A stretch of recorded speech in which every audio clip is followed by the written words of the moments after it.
자, 21번 보도록 하겠습니다. 투자자 곰돌이가 금융차입, 은행에서 돈을 빌려서 상가에 투자하려고 하는군요. 근데 A 상가의 기대, 즉 예상 수익률은 10%고 대출 금리가 5%입니다. 이때 곰돌이의 대부 비율이 50에서 60으로 늘어난다면 곰돌이의 지분 수익률은 얼마나 변동하겠는가라고 물어봤죠. 일단 기본적으로 지분 수익률을 구하는 공식은 총총 2부예요. 그럼 총총 2부가 무슨 말이냐? 이때 총은 총자본 수익률인데 물론 총자본 수익률 다른 말로 총투자 수익률이라고 해도 같은 의미가 되겠죠. 근데 주어진 조건 속에 굳이 총투자 수익률, 총자본 수익률 이런 말이 없어도 그냥 수익률이 나온다면 그 자체가 총자본 수익이라고 보시고 문제를 풀어도 전혀 지장이 없고요. 그럴 때 이제 총자본 수익률 빼기 2는 이자율인데 이자율 부분을 경우에 따라서 저당 수익률이라고 하는 경우도 있으니까 참고해서 문제를 풀어보시면 좋겠고요. 근데 관건은 부채 비율인데요. 곱하기 부채 비율인데 이 부채 비율은요. 지분에 대한, 내 돈에 대한 남의 돈의 비율이 부채 비율입니다. 지금 당장 뭐 이 값을 구할 건 아니고요. 이렇게 보시면 돼요. 이 대부 비율과 부채 비율이 밀접한 관계가 있다 보니까 대부 비율이 50%면 부채 비율은 100%가 된다. 또 대부가 60이 되면 부채는 150%가 된다. 이렇게만 좀 알고 넘어가길 바랍니다. 그럼 이 조건에 대입해 볼게요. 주어진 조건에서 수익률이 10%인데 우리 계산하실 때 걸리적거리니까 퍼센트 빼고요. 숫자만 보시자고요. 괜찮아요. 그럼 10 더하기 10 빼기 이자가 5%니까 빼기 5죠. 곱하기 부채 비율인데 처음에 대부 비율이 50%였거든요. 그럼 대부 비율이 50%일 때 부채 비율은 100%인데요.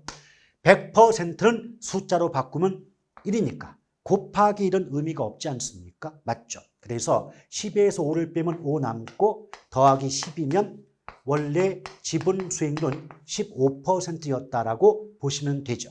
근데 부채 비율이 60으로 올랐다 그랬어요. 대부가 60으로 올랐다 그랬어요. 그러면 다른 조건은 변화가 없고 대부가 바뀜으로써 부채만 바뀌거든요. 그러니까 10 더하기 가로 열고 10 빼기 5 가로 닫고 곱하기까지는 똑같은데 대부가 60이 되면 부채가 150%가 돼요. 그럼 150%는 숫자로 바꾸면 1.5가 되는 거 아시죠? 그럼 10에서 5를 빼면 5인데 5 곱하기 1.5 하면 5, 1은 5, 5, 25니까 7.5가 나오네요. 그럼 7.5가 나오고 앞에 10을 더해 주니까 17.5가 나오겠죠. 맞죠?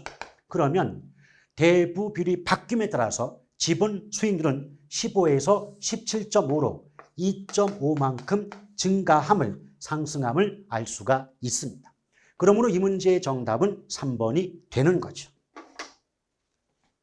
자, 22번. 다음은 투자 위험에 관한 설명, 가장 거리가 먼 것. 자, 보수적 예측 많이 들어보셨는데 보수적 예측이란 말은 가급적이면 될 수 있는 한 예상되는 수입을 낮게 예측하고 비용은 높게 적용해서 투자의 위험을 낮추고자 하는 방법이 바로 보수적 예측이다라고 보시면 되겠고요. 그래서 예상되는 수익은 가급적 낮게, 지출 비용은 가급적 높게 적용하죠.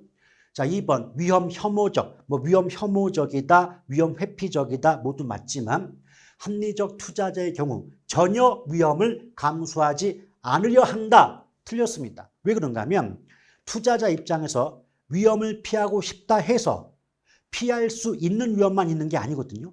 피할 수 없는 위험도 있잖아요. 그렇죠? 그래서 우리가 어떻게 배워야 되냐면 위험 회피적이라 하더라도 피할 수 없는 체계적 위험은 피할 수가 없는 거니까 이를 감수할 수밖에 없는 거고요. 또 그다음 감수할 만한 유인이 수익이 있을 때에도 그 위험을 감수하고자 한다는 겁니다. 다시 반복한다면 위험 혐오적이라고 해서 위험 회피적이라고 해서 모든 위험을 피하겠다는 뜻이 아니라 감수할 만한 유인이 있거나 피할 수 없는 체계적 위험은 이를 감수하겠다는 태도라고 이해하시면 되겠습니다.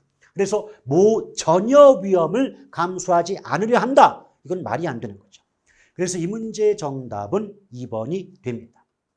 나머지 변동금리, 보험가입, 하청계약, 인플레이를 연동하는 임대차 계약은 우리가 위험의 관리 방법 중 전형적인 위험 전가에 해당이 된다라고 보시면 되겠고요.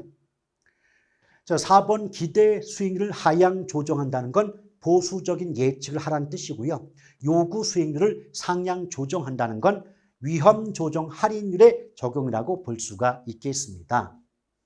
그래서 위험 조정 할인율을 사용할 때는 위험이 높아짐에 따라서 위험 할증률, 다른 말로 할인율을 높게 적용하기 때문에 투자 가치를 낮게 함으로써 투자와 관련된 위험을 줄이고자 하는 기법이 위험 조정 할인율의 적용이라고 보시면 됩니다. 23번 주식회사 인강드림은 다음과 같은 소득이 기대되는 부동산 개발 사업에 100억을 투자하고자 한다. 다음의 사업에서 예상되는 기대 수익률이 12%일 때 가로 속에 값으로 오른 것 그랬습니다. 지금 이제 이것은 이제 기대 수익률이거든요. 그러면 기본적으로 기대 수익률은 어떻게 구해지는가? 그 공식을 보면요. 상황별. 이때 상황이란 말은 경제 상황이에요. 자, 구체적으로는 불황, 보통, 후황일 수도 있는 거고, 뭐 낙관적, 정상적, 뭐 비관적 이렇게 말을 바꿀 수도 있겠죠. 그 경제 상황별 기대, 즉 예상되는 수익률에다가 그 수익이 발생할 확률을 곱하여서 나온 값을 합한 값이 바로 기대 수익률을 구하는 공식이라고 보시면 됩니다. 그 말이 결국 뭐냐면요. 잘 보세요. 자, 각각의 경제 상황 나왔고 확률 값도 나왔어요. 근데 기대 수익률 값이 나오는 게 아니라 순영업 소득이 나왔거든요. 이건 예상 수익입니다. 이렇게 보시죠. 지금 투자하고자 하는 금액이 100억이죠. 그럼 불황일 때는 100억을 투자할 때 지금 6억의 순영업 소득 수익이죠. 6억의 수익이 예상된다는 거죠. 그럼 100억 투자해서 6억의 수익이 나올 것이라면 100분의 6이니까 수익률은 기대 수익률은 6%임을 알 수가 있죠. 마찬가지예요. 보통일 때 예상 수익이 12억이거든요. 그럼 100억을 투자할 때 수익이 12억이 예상된다면 100분의 10이 수익률은 12%임을 알 수가 있는 거고요. 같은 방법으로 100억 투자할 때 20억의 수익이 예상된다면 수익률은 20%임을 알 수가 있죠. 그러면 이렇게 구해진 각각의 경제 상황별 기대 수익률 값에다가 곱하기 확률의 합이 12%가 나온다는 의미가 됩니다. 그럼 첫 번째 6 곱하기 4. 자, 40 곱하기 6 하면 4, 6에 24니까 24가 나오게 되나요? 6 곱하기 4니까 2.4죠. 2.4. 2.4가 나옵니다. 왜냐하면 양쪽 모두가 퍼센트일 때는 한쪽은 숫자로 바꿔서 푸는 게 좋거든요. 그럼 40%는 숫자로 바꾸면 0.4니까 6, 4, 24인데 가운데 점이 있으니까 점 찍어서 2.4임을 알 수가 있고요. 또 일단 가운데는 아직 몰라요. 세 번째 보면 자, 20 곱하기 0.3이죠. 30%는 숫자로 바꾸면 0.3이니까 이 3은 6이잖아요. 맞죠? 그럼 볼게요. 일단 구할 수 있는 것만 따지면 첫 번째 불황일 때 2.4고 후황일 때 6이에요. 그럼 합하면 8.4 아닙니까? 맞죠? 그런데 전체 기대 수는 12예요. 그럼 12%인데 알 수 있는 건 8.4만 나왔으니까 이걸 빼주면 3.6이 더 나와야 돼요. 아시겠죠? 그러면 12 곱하기 얼마 해야 3.6이 나옵니까? 자, 점이 좀 어려워요. 그러면 점 없다고 봐요. 12 곱하기 얼마 해야 36이 나옵니까? 3이 나와요, 3이. 그렇죠? 그럼 3%건 30%건 3자가 나와야 된다 하는 거 아니겠습니까? 맞죠? 그래서 정확히 말하면 30%이겠지만 퍼센트가 좀 어려우신 분들은 그냥 숫자만 맞으면 돼요. 3이라는 숫자가 나오시면 돼요. 그럼 보기 5개 중에 숫자가 3 나온 것, 뭐 뒤에 다른 숫자 말고 그냥 딱 3 나온 건 3번뿐이 없지 않습니까? 그렇죠? 이렇게 값을 구할 수가 있다는 겁니다. 아시겠죠? 24번 볼게요. 화폐의 시간 가치에 관한 설명 중 틀린 건데 저당 상수는 연금의 현가계수와 역수다 맞고요.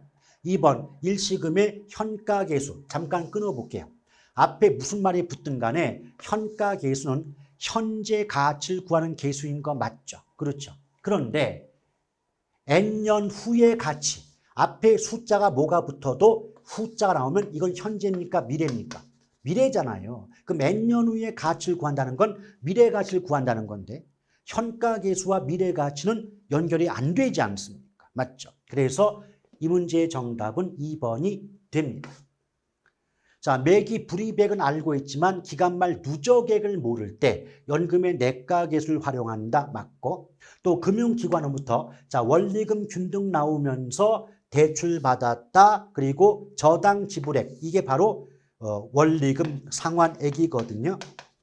그래서 특징적인 단어들이 있어요.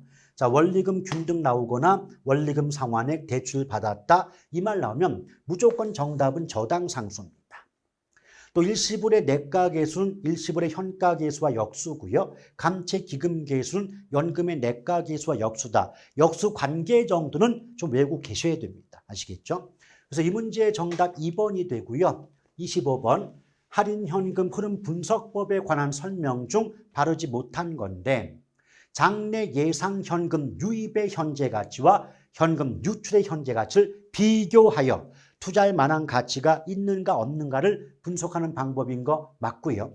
특히 할인현금 수지 분석법에는 종류상 순수내현, 순수내 이 세 가지 방법이 들어가죠. 수년가법, 수익성지수법, 내부순법 이 세 가지는 할인현금 흐름 분석법이에요. 물론 흐름 이 말 대신에 수지라고 말을 바꿔도 전혀 상관은 없고요.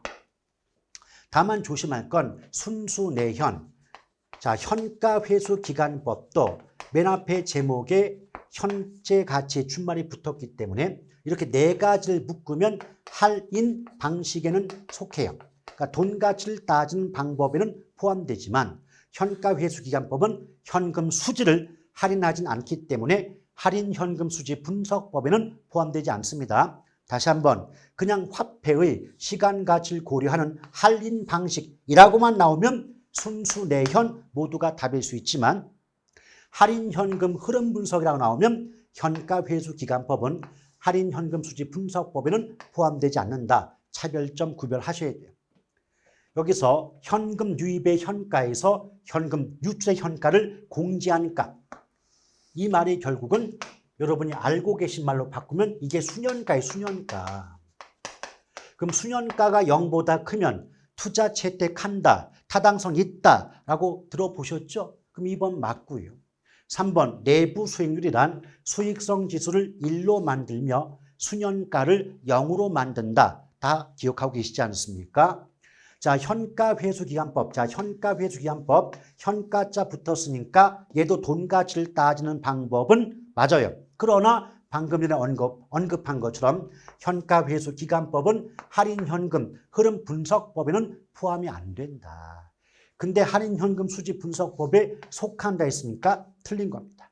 그러므로 이 문제의 정답은 4번이 되는 거죠. 자, 26번 다음 각종 비율을 구하는 공식 중에서 틀린 것. 자, 대부 비율은 부동산 가치분의 부채잔금. 이때 부채잔금은 융자 원금의 의미를 담고 있어요. 2번 부채 비율은 내 돈에 대한 남의 돈의 비율이거든요. 그러니까 내 돈이 지분이고 남의 돈이 부채니까 내 돈이 분모, 남의 돈이 분자가 돼요. 채무불이행 공식 맞고 이때 채무불이행률을 다른 말로 손익분기율이라고 말을 바꿀 수도 있는 거고 지금 부채 감당률, 아이고 이게 틀렸네요. 왜? 부채 감당률은 외울 때 순두부라고 외웁니다. 부채 감당률은 순두부다. 그러니까 결국 분자가 순영업소득이고 분모가 부채 서비스액이죠. 따라서 영업경비는 이 공식 속에 포함이 안 됩니다. 그러므로 26번의 정답은 4번이 되겠네요. 27번 부동산 금융과 관련된 설명 틀린 건데 자 잔금 비율은 자 빌려온 돈 중에서 갚지 못하고 남은 돈의 비율 다른 말로 미상환 원금의 비율은 여러분 나누기 앞이 분자가 되고 나누기 앞이 분모가 되는 건 아시죠? 또한 잔금자가 붙으면 공식 속에 연금의 현가계수가 반드시 들어가 있게 됩니다. 근데 차이점은 분모는 전체 기간이고 분자는 남은 기간이라는 점, 요 좀 구분하셔야 되겠죠. 그러므로 1번은 맞는 지문이고요. 2번, 자 원리금 균등 나왔죠. 원리금 균등 나왔다, 대출 이루어졌다, 매개 상환을 구한다. 그럼 원칙적으로 빌린 돈 곱하기 저당 상수해야 맞죠. 그런데 여기서 보니까 연금의 현가계수로 나눈다 그랬어요. 이것도 맞죠. 왜냐? 여러분 일단 저당 상수와 역수가 연금의 현가계수인 건 외우고 계시지 않습니까? 맞죠. 그런데 곱하기의 반대가 뭐냐고요? 나누기지. 그러니까 결국 뭐냐면 대출의 곱하기 저당 상수해서 나오는 값이나 대출액을 연금의 현가계수로 나누어서 구하는 값이나 같은 값이 나오게 된다는 겁니다. 아시겠죠? 이것 때문에 역수관계를 외우라 한 것이지 단순하게 종류만 외운다? 그건 아니겠죠. 자, 3번 인플레이션 발생 시 변동금리는 대출자의 이자의 위험을 줄일 수 있다. 왜? 물가 상승할 때 변동금리로 대출해 준 사람은 은행은 물가 올라가면 그에 따라서 금리를 올림으로써 어떤 손실을 막을 수가 있으니까요. 자, 4번에 원금 균등 나왔죠. 원금 균등은 매개 상환액 중 원금 상환액을 일정. 자, 원금을 갚는 금액이 똑같으니까 원금 균등 상환이 되겠죠. 근데 시간이 지날수록 잔액이 줄기 때문에 잔액이 준다는 건 이자액이 감소하게 된다는 거예요. 그럼 원금은 똑같지만 이자액이 감소하니까 원금 이자를 합한 원리금 상환액은 같은 값만큼 감소한다. 그래서 원금 균등 상환을 다른 말로 체감 상환 방식이다. 이렇게 말을 바꿔볼 수도 있는 것이겠죠. 5번 고정이자율은 기준금리, 가산금리. 틀렸네요, 여러분. 왜 그럴까요, 여러분? 기준금리, 가산금리 이 말은 변동금리예요. 그럼 기준금리나 가산금리가 나왔다는 건 변동금리를 얘기해야 되는데 앞에 고정금리 그랬으니까 앞뒤가 안 맞는 거죠. 그러므로 27번의 정답은 5번이 됩니다. 28번 주택 저당 대출 방식에 관한 설명 옳지 않은 건데 1번 원금 균등 나왔죠. 자, 원금 균등이니까 대출 기간 동안 원금은 균등 똑같은 값을 나누어 갚는다. 근데 잔액이 줄어드니까 이자액이 점차적으로 감소한다. 맞고요. 2번 자 원리금 균등 나왔죠. 그럼 빌린 돈에다가 감치기금계수로 상환액을 구한다. 아이고 원리금 균등 나오면 무조건 저당 상수가 나온다 했던 거 기억하셔야 돼요. 그래서 28번의 정답은 2번이죠. 3번에 만기 일시 상환. 이 말은 뭐냐면 대출 기간 동안은 한 푼도 안 갚다가 만기 때 일시로 한꺼번에 빚 갚는다. 그럼 만기 이전에는 원금은 갚는 게 없으니까 이자만 갚다가 만기 때 한꺼번에 일시불로 원금을 갚는다. 맞아요. 4번 체증 분할 상환. 체증식이죠. 그럼 체증이란 말 자체가 처음에는 값이 작았다가 점점 값이 증가한다는 말이 체증의 의미가 되지 않겠습니까? 맞죠? 그래서 원리금 상환의 부담을 초기에는 적게 하는 반면에 시간이 경과할수록 늘려간다. 그래서 주택을 오랜 기간 동안 보유하는 사람일수록 더 많은 그 빚 갚는 금액을 부담해야 되니까 불리하지 않느냐. 자, 그래서 지금 28번의 정답은 2번이 되겠습니다. 29번 부동산 투자 회사법상 부동산 투자 회사와 관련된 설명 틀린 것. 자, 이것은 이제 법조문이 주로 나온다고 하지 않았습니까? 1번 볼게요. 자금 및 사채 발행은 원칙적으로 자기 자본의 2배 이내로 제한되죠. 그러나 이사회가 아니라 주주총회의 특별 결의가 있다면 자기 자본의 10배의 범위까지도 자금을 차입하거나 사채를 발행할 수가 있습니다. 자, 그래서 1번이 틀렸네요. 자, 자기관리 부동산 투자회사. 우리가 부동산 투자회사는 자기관리, 위탁관리, 기업구조조정 부동산 투자회사 세 가지로 구분된다는 거 알고 계실 거고 이 중에서 자기만 실체형 회사가 되기 때문에 상근의 임직원을 두고 직접 투자 자산의 운용 업무를 수행한다고 나올 것이고 또 법인세 감면 혜택이 없다. 기억하고 계신 거죠? 자, 3번 간평사 또는 공중사로서 5년 이상 근무한 사람은 자기관리 부동산 투자 회사의 상근 자산운용 전문 인력이 될 수 있죠. 이것 이외에 석사학위 이상의 소지자는 3년 이상 종사한 사람이라면 역시 자기관리 부동산 투자 회사의 상근 자산 운용 전문 인력이 될 수가 있습니다. 4번 영업인가를 받거나 등록을 한 날부터 6개월이 지난 자기관리 부동산 투자 회사의 최저 자본금은 70억 이상, 위탁 및 기업은 50억 이상이죠. 부동산 투자 회사는 영업인가를 받거나 등록을 하고 최저 자본금 이상을 갖추기 전에는 현물 출자를 받는 방식으로 신주를 발행할 수 없습니다. 정답 1번. 30번. 프로젝트 금융은 사업기간이 장기간이며 대규모 개발 사업에 필요한 자금을 조달한다. 당해 프로젝트, 즉 개발 사업으로부터 예상되는 현금 흐름, 다른 말로 수익성과 프로젝트 자체의 자산을 담보로 자금 조달이 이루어진다. 맞고요. 또 사업주와 프로젝트 회사는 신용 저렴, 끊을 전 2년 끊었다. 그 말은 회사와 사업주는 법률 경제적으로 독립적 관계에 있다. 좀 더 구체적으로 말한다면 서로 독립적이니까 사업주의 파산이 프로젝트에 영향을 줄 수가 없는 거고 뒤집어서 프로젝트의 부도 파산이 사업주에게 영향 주지 못한다. 이렇게 말이 나오게 되죠. 그래서 사업주의 파산이 프로젝트에 미친 영향을 차단 배제한다. 이 말과 3번의 신용절연에 상쾌해 있다는 말은 똑같은 말이에요. 5번 대출기관 입장에서 부외금융 틀렸네요. 부외금융 효과는요. 사업주 입장에서 발생한 효과지 대출자 입장이 아닌 겁니다. 그러므로 이 문제의 정답은 5번이 됩니다. 31번 스프롤 현상이죠. 네, 스프롤 현상을 한마디로 말하면 난개발이다라고 기억하시면 돼요.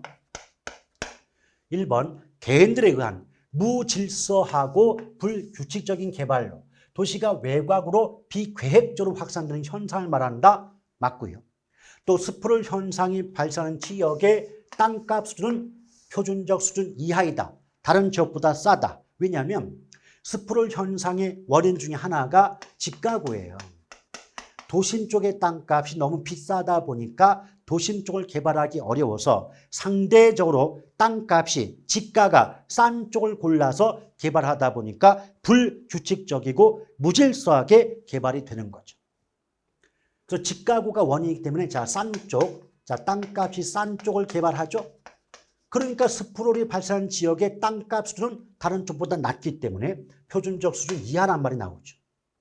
그리고 주로 도시의 중심부, 제가 방금 전에 스프롤이 왜 발생한다고 그랬어요. 너무 땅값이 비싸니까 개발이 어려워서 땅값이 싼 쪽을 골라서 개발되는 게 스프롤 그러지 않았습니까? 그럼 도시의 중심부는 땅값이 싸요, 비싸? 비싸잖아요. 그럼 주로 도시의 중심부가 아니라 주로 도시의 외곽부에서 발생한다라고 해야지 중심부가 나오면 아니 되지 않습니까? 그래서 틀렸네요. 정답은 3번. 자, 4번처럼 도심의 집가구는 스프롤 현상의 원인 중 하나다. 맞고 또 개발 제한 구역에 지정하고 장기적인 개발 계획을 세워준다면 불규칙적인 난개발을 어느 정도 막을 수 있지 않겠는가. 그래서 31번의 정답은 3번입니다. 자, 32번 풀어볼게요. 역시 부동산 개발인데 각 단계에 관한 설명 가장 적절하지 않은 거죠. 일단 부동산 개발의 단계, 워포드 교수의 구분 아시죠? 아예부타 금건마. 이때 아이디어를 다른 말로 구상이라고도 하기 때문에 구예부타 금건마라고 외워도 관계가 없어요. 순서 아예부타 금건마 맞네요. 또 아이디어 단계는 구상 단계니까 개발 사업 어떻게 수행해야 되지? 자금은 어떻게 모집해야 되지? 이런 고민이 필요할 수밖에 없겠고요. 또 예비자가 붙으면 어떤 수입과 비용자가 나오면서 개괄적 또는 계략적으로 분석한다. 이런 식의 말이 붙게 됩니다. 그런데 4번이 답이 되는데 왜? 타당성 분석의 결과가 동일하다고 할지라도 모든 개발업자가 해당 개발 사업을 채택하는 건 아니죠. 왜? 개발업자마다의 요구 수익률이 다를 수 있기 때문에 타당성 분석의 결과가 동일하다고 할지라도 모든 개발업자가 해당 개발 사업을 채택하는 건 아닙니다. 정답은 4번이네요. 자, 33번 민간 자본 유치 사업 방식에 관한 다음의 설명 중 옳은 건데 자, BTO 나왔죠. 자, BTO니까 순서대로 가시면 돼요. 자본 투입해서 공공시설 완공. 자, 준공한다. 건설한다. 뭔가 짓는다. 여기 B가 되겠죠. 그러면서 해당 시설의 소유권을 보유하고 직접 운영한다. 보유하고 직접 운영한다. 그러니까 소유하니까 own operate, 운영한다. operate. 그럼 어때요? BOO가 되겠죠. 따라서 1번은 BTO가 아니라 BOO 방식이기 때문에 1번 틀렸고요. 2번 BTL 나왔습니다. 자, 준공 나왔죠. 준공 B. 자, 공공시설인데 예. 준공과 동시에 공공시설의 소유권을 정부로 넘긴다. 이게 트랜스퍼 T예요. 또 정부로부터 임대료를 받는다. 임대료 받는다는 것은 정부가 임차했다는 거니까 리스, L이 되겠죠. 그럼 얘는 BTL에 해당이 되기 때문에 정답은 2번이네요. 나머지 볼게요. BTL은 사후적으로 수익률이 보장되지만 BTO는 사전적이다. 아니죠. BTL 방식은 사전적으로 수익률이 보장되는 반면 BTO 방식은 사후적으로 수익률이 보장된다는 차이점을 가지고 있고요. 자, BO 나왔습니다. 자, 소유권을 정부로 넘기죠. 정부로 넘긴다. 소유권 넘겨준다. 그럼 트랜스퍼 T가 나와야 돼요. 근데 BO 방식은 T 자체가 없잖아요. T라는 글자가 없다는 건 소유권을 넘겨주지 않는다는 의미가 되니까 아예 앞뒤가 맞지 않습니다. 자, 5번 BTL 방식은 민간이 수요 위험을 부담하는 반면 BTO 방식은 수요 위험이 배제된다. 이 문장도 BTL과 BTO의 위치가 바뀌었습니다. 자, 그래서 이 문제의 정답은 2번이 되겠고요. 34번 마케팅 전략에 대한 다음의 설명 중 옳지 않은 건데 수요 탄력성이 탄력적이거나 브랜드 가치가 높은 경우 고가 전략 그랬는데요. 여러분 우리 경제론에서 뭐 배웠어요? 수탄저 배웠잖아요. 수탄저. 수요가 탄력적이면 저가 전략을 채택함이 유리하다라고 배워서 암기법도 수탄저라고 익혀보셨잖아요. 맞죠? 그럼 수요 탄력성이 탄력적이면 저가가 나와야 되는데 묶어서 고가 그랬으니까 틀린 거죠. 그래서 34번의 정답은 1번이 됩니다. 자, 이번에 아파트 단지 내 실개천 설치 대표적인 4P 믹스 전략 중 프로덕트, 제품 전략에 해당이 된다는 것 알고 계실 거고요. 자, 관계 나왔죠? 관계란 말은 수요자와 공급자 또는 소비자와 생산자 간의 지속적인 관계 유지를 중시하는 전략이 관계 마케팅 전략이다. 4번 다른 기업이 미리 점유한 시장에 진입하는 경우 단기간에 시장 점유율을 높일 목적으로 침투 가격 전략이 요구된다. 맞죠? 침투 가격, 시장에 침투하는 가격이니까 남들이 장악하고 있는 시장을 내가 침투하려면 어떻게 돼요? 원래 있는 기업보다 가격이라도 싸게 책정할 수가 있어야 되지 않겠습니까? 그래서 침투 가격 전략은 성격상 저가 전략, 정확히 말하면 초기 저가 전략이에요. 자, 분양대행사나 공인중개사 사무소 또는 중개업소 이 말 나오면 전형적인 유통경로 전략을 답으로 하시면 되네요. 그러므로 34번의 정답은 1번. 35번 감정평가에 관한 설명 잘못된 건데요. 감정평가는 토지 등의 시장 가치를 판정하여 그 결과를 화폐액으로 표시하는 것을 말한다. 틀렸습니다. 감정평가 및 감정평가사에 관한 법률의 규정상 감정평가라 함은 토지 등의 경제적 가치를 판정하여 그 결과를 가액으로 표시하는 것을 말한다. 이 말은 법의 조문이에요. 법의 규정이에요. 한 글자도 바꿀 수 없어요. 그래서 35번의 정답은 1번이 됩니다. 나머지 2번 부동성 때문에 지역마다 부동산 가격이 다르게 형성될 것이고 또 부증성 때문에 균형 가격의 형성이 어렵다 보니 당연히 전문가인 감정평가사에 의한 감정평가가 요구된다, 필요하다라고 들어본 기억 있을 겁니다. 자, 부동산 시장은 합리적 시장이 형성되기 어렵다 보니까 감정평가가 필요하고요. 뭐 나머지는 한번 쭉 읽어보시면 그리 어려운 내용은 아닐 거고요. 36번 시장 가치와 관련된 감정평가에 관한 규칙의 규정으로 옳지 않은 것은 감정 대상 물건에 대한 감정평가액은 시장 가치를 기준으로 결정함이 원칙이다. 이것이 시장 가치 기준 원칙이 되죠. 그래서 우리 어떻게 배웠죠? 시장 가치의 뜻 어떻게 배우셨습니까? 시장 가치란 감정평가의 대상이 된 토지 등이 통상적인 시장에서 충분한 기간 거래를 위하여 공개된 후 대상 물건의 내용에 정통한 당사자 사이에서 신중하고 자발적인 거래가 있을 경우 성립될 가능성이 가장 높다고 인정되는 대상 물건의 가액을 말한다라고 규정하고 있는 겁니다. 자, 법령에 다른 규정이 있는 경우에 시장가치 외의 가치를 기준으로 감정평가할 수 있죠. 그래서 시장가치 기준 원칙의 예외 세 가지입니다. 법령에 다른 규정이 있을 때, 사회통념상 필요하다고 인정될 때, 또 의뢰인의 요청이 있는 경우, 이 세 가지 경우에는 시장가치 외의 가치, 즉 시장가치가 아닌 가치를 기준으로 감정평가액을 결정할 수 있습니다. 자, 시장 가치란 대상 물건이 통상적인 시장에서 충분한 기간 거래된 후 신중하고 자발적인 거래가 있을 경우 매수인의 제한 가격 중 가장 높은 가격, 이게 아니라 신중하고 자발적인 거래가 있을 경우 성립될 가능성이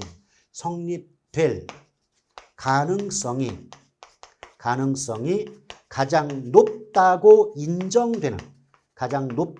인정되는 가격이 시장 가치예요. 이 말이 아닌 거예요. 그래서 36번의 정답은 5번입니다.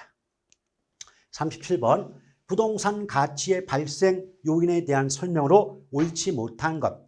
효용, 가치 발생 요인 중 효용은 어떤 소비자 입장에서 만족을 의미하는데 인간의 욕구나 욕망을 만족 또는 충족할 수 있는 재화의 능력을 말한다라고 볼 수가 있겠죠. 근데 효용도 부동산의 경우는 용도에 따라서 효용이 달라집니다. 예컨대 주거용 그러면 쾌적성이 되겠죠. 쾌적성. 자, 쾌적성이 효용에 해당이 되지 않겠습니까? 또 상업용은요, 수익성. 또 공업용은 생산성이 효용에 해당이 된다라고 볼 수가 있겠죠. 2번 유효수요. 이미 경제론 배웠지만 유효수요는 구매 의사는 물론이고 구매 능력까지 갖추었을 때 유효수요라고 보면 되고요. 자, 부동산의 공급이 제한적일 때 수요가 증가하면 재화의 희소성은 더욱 커진다. 그래서 수요가 증가하면 재화의 희소성이 커지겠죠. 왜 그러냐? 수요에 비해서 공급이 부족한 현상. 수요에 비해서 공급이 부족한 현상을 우린 뭐라 그래요? 바로 희소성. 이렇게 볼 수가 있는 거죠. 자, 이전성은 주로 부동산의 경제적 측면, 틀렸네. 이때 이전성은 권리의 이전이 권리의 이전. 권리라는 말은 법률, 경제, 기술 중에서 법률과 관계가 있지 않습니까? 그러므로 권리의 이전성은 복합 개념 중 법률적 측면에서 소유관계 이전 가능성이다. 근데 이게 앞에 걸 몰랐다 하더라도 소유관계가 이전한다. 그럼 소유권이 넘어가니까 소유권이 넘어간다면 법과 관계가 있지 경제와 관계 있는 게 아니지 않겠습니까? 그래서 이 문제의 정답은 4번이 됩니다. 38번 다음은 거래 사례 비교법에 관한 설명 가장 틀린 것. 거래 사례 비교법은 대상 물건과 가치 형성 요인이 같거나 비슷한 사례 물건과 비교하여 대상 물건의 현황에 맞게 사정 보정, 시점 수정, 가치 형성 요인 비교 등의 과정을 거쳐 대상 물건의 가액을 산정하는 감정평가 방법을 말한다라고 감평 규칙에 규정하고 있지요. 이번 사례 자료는 동일 수거 내 거래 사례로서 지역 요인 및 개별 요인의 비교 가능성이 있어야 되고 기준 시점과 유사할수록 그 사례 자료는 유용성이 있다. 기준 시점과 유사하다는 건 그만큼 기준 시점에 비해서 오래된 자료가 아니다. 그럼 가깝다는 것은 최신 자료일수록 자료로서 신뢰성이 높지 않겠냐 이 말입니다. 3번 시점 수정이란 거래 시점의 사례부동산 가격을 기준 시점의 사례부동산 가격으로 수정한다. 여기까지 너무 좋았어요. 그런데 정상적인 거래를 방해, 저해하는 특수한 사정이 개입되어 있는 자료는 채택하지 않는다. 아니에요. 비록 정상적인 거래를 저해하는 특수한 사정이 개입되어 있다 할지라도 사정 보존이 가능하다면, 사정 보존이 가능하다는 것보다 그런 특수한 사정이 없는 상태로 만들어질 수만 있다면 사정 개입된 자료도 사례 자료로 수집될 수가 있어요. 채택할 수가 있습니다. 자, 그래서 이 문제의 정답은 3번이 되겠군요. 자, 39번입니다. 원가법에 의한 기준시점의 감가수정액 그랬는데 감가수정액은 감가누계액과 같은 말이에요. 그럼 누계라는 말은 어떤 값을 계속 더했다, 합했다의 의미가 되는 거 아니겠습니까? 맞죠? 그래서 얘는 어차피 감가수정이 정액법이니까 해마다 가치가 깎이는 금액을 구해서 지금까지 지나온 세월을 곱해 주시면 가치가 깎인 총액이 얼마인지를 알 수가 있는 거죠. 일단 정액법이니까 정액법상 매년 감가액은 경제적 내용 연수가 분모가 되고요. 분자가 제조달 원가 빼기 잔존 가격인데 자, 주어진 일단 조건을 볼게요. 경제적 내용 연수가 지금 잔존, 남아있는 경제적 내용 연수가 35년이에요.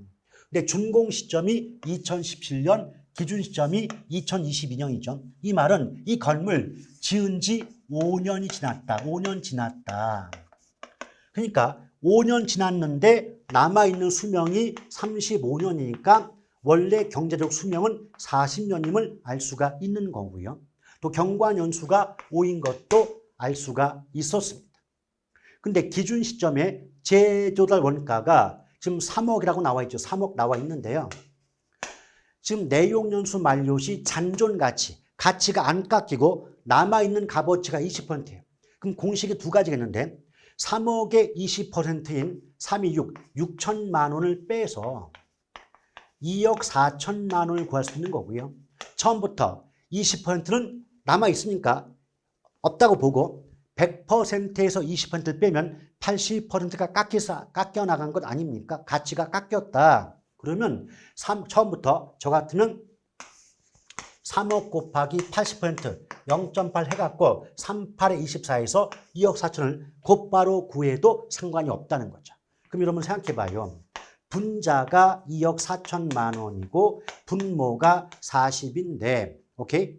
이거 억 단위가 되니까 좀 부담이 될 거 아닙니까? 그러면 0 하나 지우면 위에도 0 하나가 빼주니까 그냥 2,400을 4로 나눠도 같은 값이 나온다는 거죠. 근데 제가 항상 하는 말이 있죠. 계산은 계산기가 해준다. 우리는 공식만 알면 된다는 거죠. 그럼 4분의 2,400이니까 해마다 600만 원씩 값어치가 깎여요. 그러면 매년 감가액이 600만 원인데 지금까지 5년 지났다. 그럼 6, 5, 30 지금까지 가치가 3천만 원 깎인 것 아니냐 이 말입니다. 아시겠죠? 그럼 감가수정액은 3천만 원이니까 이 문제의 정답은 1번이 되는 거죠. 자, 이제 40번 문제입니다. 감정평가 규칙상 거래사례비교법을 주된 평가 방법으로 적용하는 것. 일단 토지 나왔죠? 토지는 주된 평가 방법이 공시지가기준법이에요. 또 건물은 주된 평가 방법이 원가법이고요. 그럼 일단은 기업번 들어가면 안 되고요. 니은에 건물 들어가면 안 되겠죠. 그럼 4번과 5번에서 답이 나오는데 4번, 5번의 공통점이 디귿번이니까 이것은 안 봐도 비디오 무조건 거래사례 비교법이다. 즉 토지와 건물의 일괄자가 붙으면 무조건 거래사례 비교법이 답이 돼요. 자, 임대료는 제가 그랬죠. 임대자가 붙으면 제목 명칭 속에도 임대가 붙기 때문에 얘는 임대사례 비교법이 되고요. 그럼 리을번 들어가면 안 되니까 자동적으로 정답이 5번임은 알 수가 있고요. 자, 지금 미음번에 재단 우리가 보면 공장재단이나 광업재단처럼 재단자가 붙거나 지적권처럼 권자가 나오면 이때 정답은 수익환원법이에요. 자, 비읍번의 과수원, 요거 거래사례 비교법. 또 시읍번의 자동차, 역시 거래사례 비교법이죠. 그래서 정답은 5번이 되고요. 자동차를 제외한 선박이나 항공기, 건설기계 등은 주된 평가 방법이 모두 원가법인 것도 아울러 기억하신다면 주된 평가 방법 물어보는 문제 쉽게 정답 구할 수 있지 않을까 생각이 듭니다. 자, 이렇게 해서 2회차 온라인 모의고사 정답 해설을 모두 마무리 지었습니다. 대단히 수고하셨습니다. 고맙습니다.